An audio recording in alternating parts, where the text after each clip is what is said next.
Okay, so Realme is about to drop another one. This is the new P4x, which is set to arrive in India just 3 months after the P4 and the P4 Pro. Because apparently, Realme doesn't believe in taking breaks. We've already tested the P4 Pro and that phone was a smooth performer.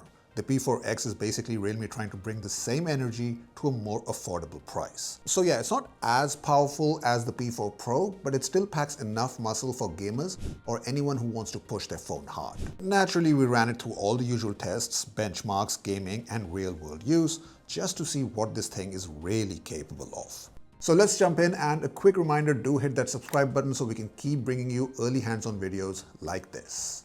The Realme P4x is being pitched as a performance-focused phone expected to launch under 20,000 rupees. So let's start right where Realme wants us to look: performance. Powering the P4x is the MediaTek Dimensity 7400 Ultra.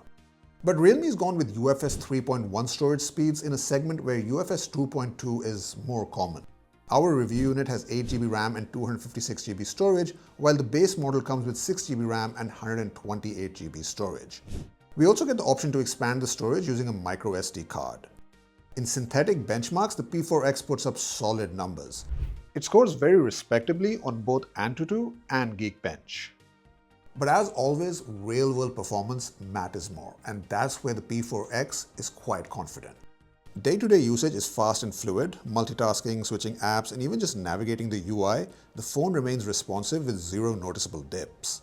For gaming, the P4x holds its ground. BGMI and Call of Duty Mobile both run at 90 FPS with GT mode enabled and deliver constant frame rates.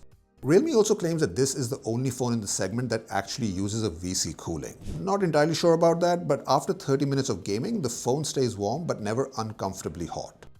So yeah, this is a phone that can handle its workload without breaking a sweat. Now, battery is where things get interesting. Unfortunately, I can't reveal the exact capacity because of, embargo rules, but I can tell you this: it's substantial. Realme has already teased that they're going bigger than 5500 mAh. What I can reveal is the charging tech. You get 45-watt fast charging along with bypass charging, which keeps the phone powered directly during heavy use or gaming so the battery isn't constantly stressed. Now let's come over to the design because I kind of like what Realme's done here. The P4x isn't trying to look like every other flashy mid-range phone. It's going for something cleaner and more mature, and honestly, it works. My silver unit has this matte anodized metal texture on the back, which gives you that brushed metal look without actually being metal. You won't see any fingerprints or smudges unless light directly hits the back. And yeah, the back is plastic and the frame is plastic too, but it's flat with these slightly rounded corners, and that actually matters because it doesn't stab your palm or feel sharp even during long scrolling sessions or gaming. The bottom bezel on the display though is on the chunkier side. Now the camera module. I definitely got the Samsung Galaxy A17 vibe here.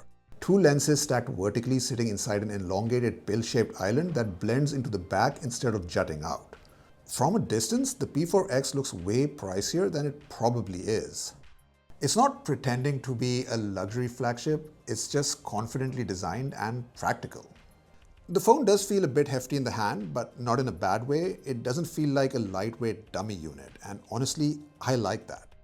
There's a sense of density and purpose to it. It measures 8.39mm in thickness and weighs 208 grams, so it definitely has some presence. You also get an IP64 rating, which means protection against dust and splashes. Overall, I'm liking what I've seen so far. The Realme P4x has all the ingredients of a fast, capable phone that shouldn't break the bank, at least on paper. But this isn't the final verdict. We'll wait for a full review with more in-depth testing and once the mountain of embargoes lift. Let me know what you think about the phone in the comments below. If you're excited about it, I'll catch you in the next one. Thanks for watching.